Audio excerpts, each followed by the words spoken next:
Hello everyone, good afternoon. स्वागत है आप लोगों का मेरे channel nursing officer exam preparation में। मैं अब्दुल हुसैन एक बार फिर आपके लिए इम्पोर्टेंट एमसीक्यूज़ का सेशन लेकर आया हूं, जो कि आने वाले सभी नर्सिंग एग्ज़ाम्स के लिए यूजफुल होगा।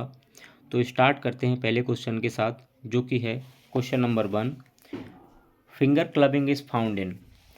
क्लबिंग ऑफ फिंगर जो एक मेडिकल साइन है, इनमें से किस डिजीज़ में देखने मिलता है? ऑप्शन में है liver abscess, dementia, typhoid and pulmonary suppression. तो देखिए, लिवर एब्सेस जो है ये एक ऐसी सिचुएशन है जिसमें लिवर में पस का या एब्सेस का फॉर्मेशन हो जाता है। तो ये साइन इसमें देखने नहीं मिलेगा, ये रॉन्ग आंसर रहेगा इसके लिए।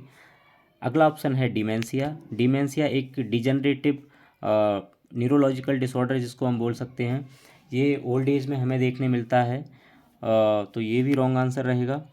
अगला ऑप्शन है टाइफॉइड। टाइफॉइड एक बैक्टीरियल डिजीज़ है जो कि साल्मोनेला टाइफी बैक्टीरिया की वजह से होती है, और ये इंटेस्टाइन में होने वाली एक बीमारी है, और इसको एंटेरिक फीवर भी बोलते हैं। तो इसमें भी क्लबिंग ऑफ फिंगर देखने नहीं मिलेगी। नेक्स्ट एंड लास्ट ऑप्शन जो है that is pulmonary suppression. Pulmonary का मतलब है लंग्स और सप्रेशन का मतलब है डिक्रीज होना। लंग्स की जो एक्टिविटी है वो डिक्रीज हो जाएगी, या फिर लंग्स प्रॉपर फंक्शनिंग नहीं करेगा, या फिर लंग्स की कोई डिजीज़ होगी। इन कंडीशंस में हमें क्लबिंग ऑफ फिंगर की जो साइन है वो हमें सिचुएशन देखने मिलेगी। तो option number D is the correct answer, that is pulmonary suppression. अगले क्वेश्चन की ओर बढ़ते हैं। अगला क्वेश्चन है question number 2। Infant height and weight double at which age. एक इन्फेंट जो है उसकी हाइट और वेट किस एज में आके डबल हो जाती है? तो पहले नॉर्मल हाइट देख लेते हैं। जब चाइल्ड बर्थ होता है उस टाइम नॉर्मल हाइट होती है अप्रोक्स 45 सेंटीमीटर, और जो वेट नॉर्मल होता है अप्रोक्स 3 kg, हम मान के चलते हैं 3 kg नॉर्मल वेट होता है, और हाइट होती है 45 सेंटीमीटर। ये डबल किस एज में हो जाएगी? तो देखिए, जो बच्चे की हाइट है ये डबल लगभग 4.5 ईयर में हो जाती है, और जो वेट है वो लगभग 6 मंथ में डबल हो जाएगा, 6 मंथ में। तो 6 मंथ में वेट डबल होके 6 kg हो जाएगा, और जो हाइट है 45 सेंटीमीटर वो 4.5 ईयर में डबल होके 90 सेंटीमीटर हो जाएगी। तो यहाँ पर वेस्ट ऑफ द ऑप्शंस, जो ऑप्शन नंबर डी है यहाँ पर ये राइट आंसर होगा, that is 4.5 year and 6 month. Okay, अगले क्वेश्चन की ओर चलते हैं। Question number 3 is sharp instrument should not be sterilised by. जो शार्प इंस्ट्रूमेंट हैं मेडिकल और या क्लिनिकल सेटिंग्स के अंदर, उनको किस स्टरलाइजेशन प्रोसेस के थ्रू स्टरलाइज नहीं करना चाहिए? ऑप्शन में है autoclaving, boiling, hot air oven, antiseptic solution. तो देखिए, जो मेडिकल सेटिंग है सबसे ज़्यादा यूज की जाने वाली स्टरलाइज टेक्निक है दैट इज़ ऑटोक्लेव। तो ऑटोक्लेव तो कर सकते हैं, लेकिन बॉयलिंग जो ऑप्शन नंबर बी यहाँ पर है, बॉयलिंग हमें कभी नहीं करना चाहिए शार्प इंस्ट्रूमेंट की स्पेशली, क्योंकि शार्प इंस्ट्रूमेंट जो हैं वो बॉयल करने से उनकी शार्पनेस कम हो जाती है, इसलिए उनको कभी भी बॉयलिंग नहीं करना चाहिए। तो option number B, boiling is the right answer. अगला क्वेश्चन है, a patient got admitted to the hospital with a history of reduced renal reserve. His urine sample were studied.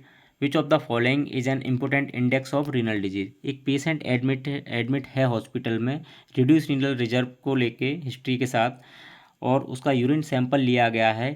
In following conditions में थे, followings जो इसमें हमें जो findings दिख रही हैं, इनमें से कौन सी ऐसी फाइंडिंग्स हैं जो कि रीनल डिजीज़ को इंडिकेट करेंगी? तो ऑप्शन में है ketone bodies, albumin, wild salt and wild pigment. तो देखिए, जो नॉर्मल यूरिन है उसमें हमें कीटोन बॉडी भी देखने मिलती हैं, तो ये ऑप्शन गलत होगा।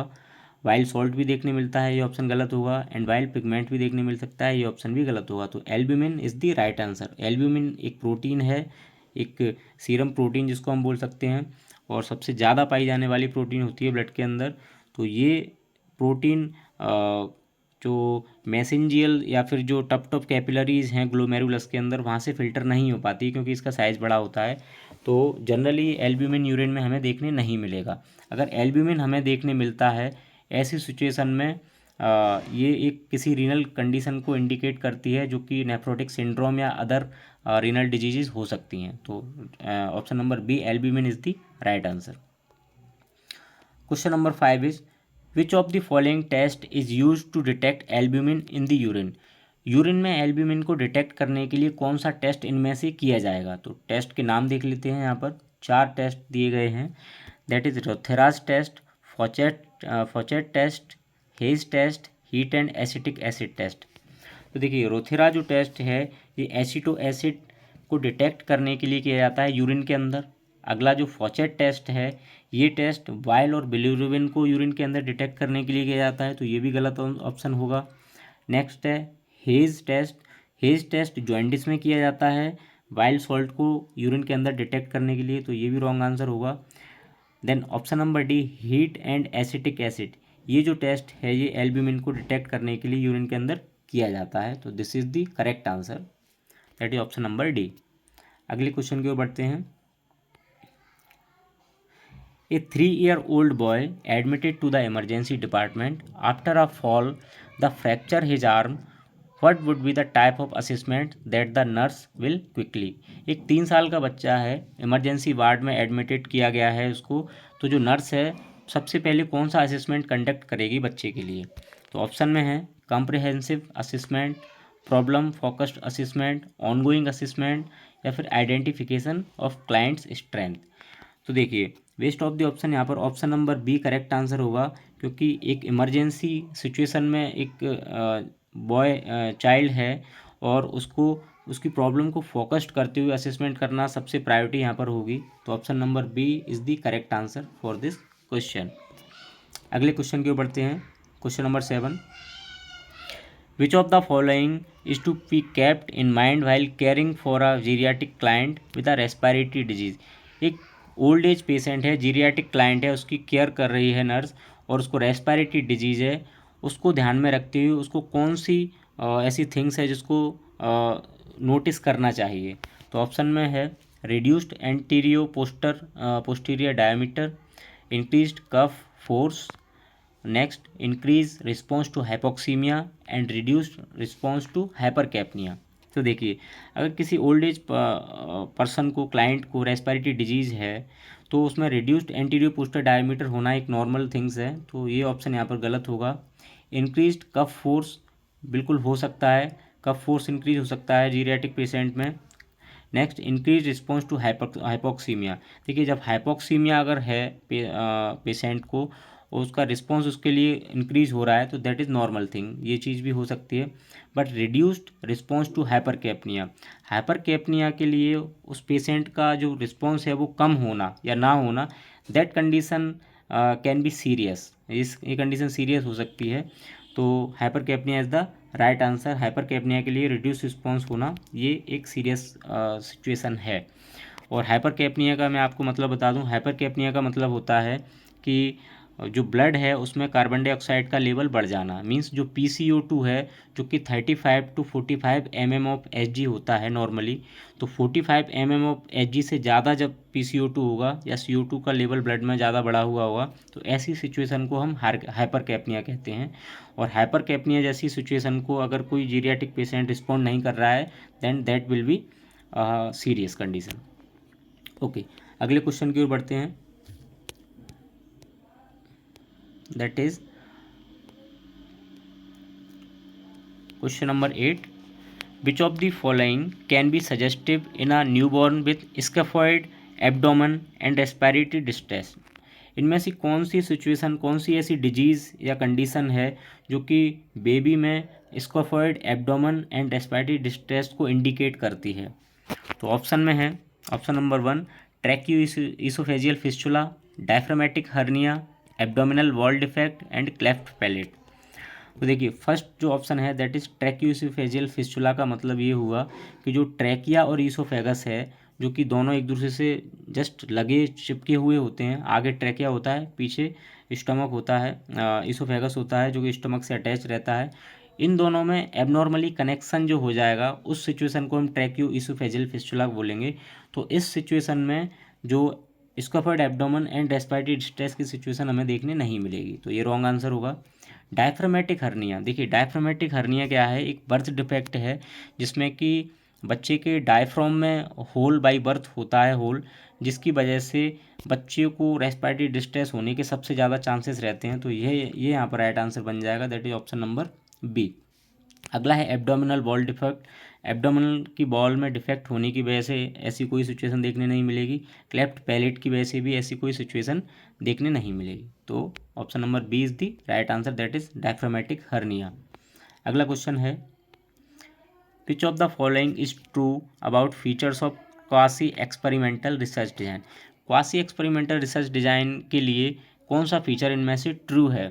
तो option number 1 manipulation, control group and randomization. Next है manipulation but no control group और रैंडमाइजेशन। नेक्स्ट है no manipulation of independent variable and last is use of correlational approach. तो देखिए, जो ऑप्शन नंबर बी यहाँ पर है ये करेक्ट आंसर होगा, क्योंकि क्वासी एक्सपेरिमेंटल जो रिसर्च डिजाइन होता है उसके अंदर जो रिसर्चर है वो मैनिपुलेशन कर सकता है एंड कंट्रोल ग्रुप और रैंडमाइजेशन में से कोई एक चीज़ ले सकता है, बट दोनों चीज़ उसमें नहीं होंगी। तो अकॉर्डिंग टू ऑप्शन देखिए, मैनिपुलेशन बट नो कंट्रोल और ग्रुप कंट्रोल ग्रुप और रैंडमाइजेशन मीन्स इसमें कंट्रोल ग्रुप या रैंडमाइजेशन में से कोई एक चीज़, एक थिंग्स वो रख सकता है, दोनों चीज़ें नहीं होंगी। तो option number B is the right answer. Yes, and जो ट्रू एक्सपेरिमेंटल स्टडी होती है, रिसर्च डिजाइन होता है, उसके अंदर ये तीनों चीज़ होती हैं, that is manipulation, control group and randomization. तो option number B regarding the experimental research design के ये सही ऑप्शन होगा उसका।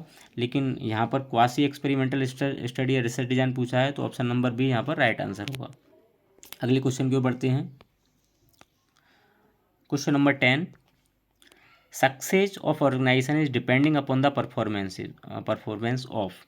जो किसी ऑर्गेनाइजेशन के अंदर सक्सेस उसकी है वो किसके परफॉर्मेंस पे डिपेंड करेगी? ऑप्शन में है employer, management, vendor, employee. Employer का मतलब होता है जॉब देने वाला, मैनेजमेंट मतलब वहाँ का मैनेजमेंट, वेंडर मतलब विक्रेता और एम्प्लॉय मीन्स वहाँ पर जॉब करने वाले। तो इनमें से कौन से ऐसे पर्सनस हैं जो अपना ऑर्गेनाइजेशन के अंदर परफॉर्मेंस अच्छा करेंगे तो सक्सेस ऑर्गेनाइजेशन के अंदर होगी, सबसे ज़्यादा सक्सेस के चांसेस रहेंगे? तो अकॉर्डिंग टू ऑप्शन यहाँ पर मैनेजमेंट राइट आंसर है, ऑप्शन नंबर बी। जब किसी भी इंस्टीट्यूट या ऑर्गेनाइजेशन का जब मैनेजमेंट अच्छा होगा तो वहाँ पे सक्सेस होने के चांसेस सबसे ज़्यादा होते हैं। तो option number B is the right answer. Question number 11 is the stage of grief were introduced by. जो स्टेज की जो ग्रीफ की 5 स्टेज होती हैं वो किसके द्वारा इंट्रोड्यूस की गई थी? ऑप्शन में है Sigmund Freud, Kohlberg, Jean Piaget and Elizabeth Kubler Ross. तो यहाँ पर करेक्ट आंसर हो जाएगा Elizabeth Kubler Ross. Elizabeth Kubler Ross ने स्टेज ऑफ ग्रीफ की जो 5 स्टेज होती हैं उनको इंट्रोड्यूस किया था। ये 5 स्टेज आप देख लीजिए। 5 स्टेज में सबसे पहले कोई भी पेशेंट है उसको कोई जब भी कोई प्रॉब्लम या फिर कोई डिजीज़, बड़ी डिजीज़ का या फिर बड़ी प्रॉब्लम का पता लगता है तो सबसे पहले वो डिनाइल करेगा उससे, उसके बाद वो एंगर करेगा, नेक्स्ट बार्गेनिंग करेगा, फिर ऊपर वाले से या भगवान से बार्गेनिंग करेगा, उसके बाद फिर डिप्रेशन में चला जाएगा, देन लास्ट फाइनली उसको एक्सेप्ट कर लेगा। तो ये जो 5 स्टेज ऑफ ग्रीफ की जो 5 स्टेज हैं एलिजाबेथ कुबलर रॉस ने इंट्रोड्यूस की थी। अगला क्वेश्चन है question number 12, a person's tendency to make up a response to a questions when he can not remember the answer is known as. कोई ऐसा पर्सन जिससे, ये एक साइकेट्रिक का क्वेश्चन है, इसमें पूछा गया है कि कोई भी पर्सन है उससे कोई क्वेश्चन किया गया है और उस क्वेश्चन का आंसर उसको पता नहीं है लेकिन वो फिर भी उसका आंसर देता है, तो ऐसी सिचुएशन को हम क्या बोलेंगे?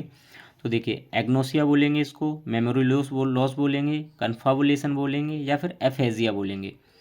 देखिए, इसका राइट आंसर कन्फाबुलेशन होगा। कन्फाबुलेशन का मतलब होता है कि फिलिंग ऑफ मेमोरी गैप या फिर making a new things in the mind. Mind में कोई नई थिंग्स बना लेना या फिर किसी मेमोरी गैप को फिल कर लेना, दैट इज़ कन्फाबुलेशन कहलाता है। तो कन्फाबुलेशन यहाँ पर राइट आंसर हो जाएगा कि पर्सन से क्वेश्चन पूछा गया, उसको पता नहीं है बट फिर भी वो उसका आंसर दे रहा है अपने मन से कुछ भी बना के, that condition will be called confabulation. अगला क्वेश्चन है, आइडेंटिफाई द फॉलोइंग पोजीशन। इस पोजीशन को देखकर आइडेंटिफाई करिए ये कौन सी पोजीशन है। तो ऑप्शन को देख लेते हैं हम।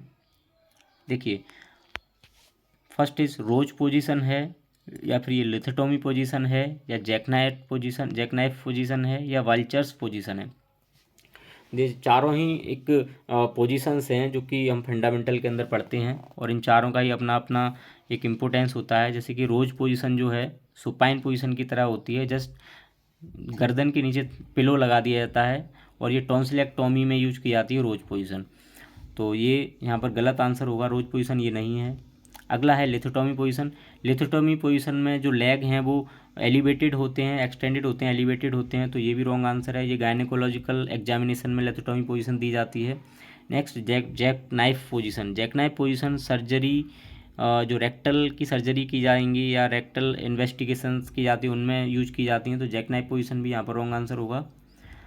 जो लास्ट है that is Walcher's position. This is the Walcher's position, ये करेक्ट आंसर यहाँ पर होगा। जो वाल्चर्स पोजीशन है वो यहाँ पर राइट आंसर है, क्योंकि वाल्चर्स पोजीशन के अंदर पेशेंट को सुपाइन लिटाया जाता है, उसके जो लेग होते हैं उनको नीचे की ओर मीन्स हैंग कर दिया जाता है। That position will be called Walcher's position. और इस वाल्चर्स पोजीशन का यूज ब्रीच प्रेजेंटेशन में किया जाएगा, या फिर पेरिनियम को रिलैक्स्ड करने के लिए वाल्चर्स पोजीशन का यूज जनरली करते हैं। अगला क्वेश्चन है which of the following is not a phase of cervical dilatation during the first stage of labour. इनमें से कौन सा phase first stage of labour का नहीं है? तो देखिए ऑप्शन नंबर ए है acceleration, expulsive phase, phase of maximum slope and deceleration phase. तो देखिए मैंने लास्ट क्लासेस में आपको बताया था एक्सीलरेशन का मतलब होता है कि जो कॉन्ट्रैक्शंस जो होते हैं फर्स्ट स्टेज के अंदर, जो कॉन्ट्रैक्शंस आते हैं एक फीमेल में, उनका धीरे धीरे बढ़ना, इंटेंसिटी का बढ़ना, दैट इज एक्सीलरेशन। तो ये फर्स्ट स्टेज का फेज है। Next expulsive phase. देखिए एक्सपल्सिव फेज जो है ये सेकंड स्टेज का फेज होता है, तो ये यहाँ पर राइट आंसर हो जाएगा, क्योंकि इसमें फर्स्ट स्टेज ऑफ लेबर के फेजेस पूछे गए हैं। तो एक्सपल्सिव फेज जो है वो सेकंड स्टेज का फेज है, तो यहाँ पर ये राइट आंसर होगा। अगला है ऑप्शन नंबर सी, यहाँ पर phase of maximum of slope. देखिए जब cervical dilation 4 to 9 centimetre approx जब रहता है, उस समय पर जो इंटेंसिटी होती है, जो कि कॉन्ट्रैक्शन है उनका जो रेशियो है उसको हम मैक्सिमम फेज ऑफ स्लोप बोलते हैं, फेज ऑफ मैक्सिमम स्लोप। तो ये भी रॉन्ग आंसर है। डिक्लेरेशन फेज का मतलब होता है जो कॉन्ट्रैक्शन है सर्वाइकल डायलिटेशन के लिए, जो यूट्राइन कॉन्ट्रैक्शन आते हैं उनका डिक्रीज होना या कम होना, दैट इज डिसलेरेशन। और जो यूट्राइन कॉन्ट्रैक्शन अपने पीक पर पहुंच जाते हैं उस सिचुएशन को हम बोलते हैं एक्मे। ओके, तो यहाँ पर option number B expulsive phase right answer होगा, क्योंकि ये सेकंड स्टेज ऑफ लेबर का फेज है। अगला क्वेश्चन है question number 15। Okay, question number 15 के अंदर हम देखते हैं which of the following program is conducted to help new employees adjust to their new work environment and duties. देखिए कोई भी पर्सन जब कहीं पर जॉब ज्वाइन करता है, कहीं पर नई ड्यूटीज़ को उसको दी जाती हैं ड्यूटीज़, तो उसको फर्स्ट फेज उसका कौन सा होगा, उसको फर्स्टली उसके लिए कौन सी चीज़ कंडक्ट कराई जाएगी? तो ऑप्शन में है skill training, orientation, continuing education and last is management development. तो देखिए जब भी हम कहीं भी नई जॉब के लिए जाते हैं, हम कहीं ज्वाइन करते हैं, तो सबसे पहले वहाँ पर हमें ओरिएंटेशन कराया जाता है, जिससे कि हम वहाँ के एनवायरनमेंट को समझ सकें और वहाँ की ड्यूटीज़ जो हैं उनको हम समझ सकें। तो option number B is the correct answer, that is orientation. Orientation सबसे पहले कराया जाएगा फर्स्टली, देन उसके बाद skill training and continue education, ये सारी चीज़ें कराई जाएंगी। तो option number B is the right answer. Next question is in which year was the digital India campaign launch. कौन सी ईयर में डिजिटल इंडिया कैंपेन लॉन्च किया गया था? देखिए ऑप्शन में है 2012, 2013, 2014, 2015। तो मैं आपको बता दूं option number D is the right answer. 2015 में भारत सरकार के द्वारा, मिस्टर नरेंद्र मोदी जी के द्वारा 2015 में डिजिटल इंडिया कैंपेन लॉन्च किया गया था, जिसका मेन एम था कि जो ऑनलाइन इंफ्रास्ट्रक्चर है उसको इम्प्रूव करना, साथ ही साथ जो इंटरनेट कनेक्टिविटी है उसको बढ़ाना और डिजिटलाइजेशन को बढ़ावा देना, ये इसका मेन पर्पस था। तो option number D 2015 is the right answer. तो ये थी आज की class. Thank you so much. I hope आपको ये क्लास, ये MCQs यूजफुल रहेंगे आपके आने वाले एग्ज़ाम्स और उनके पॉइंट ऑफ व्यू से। Thank you so much.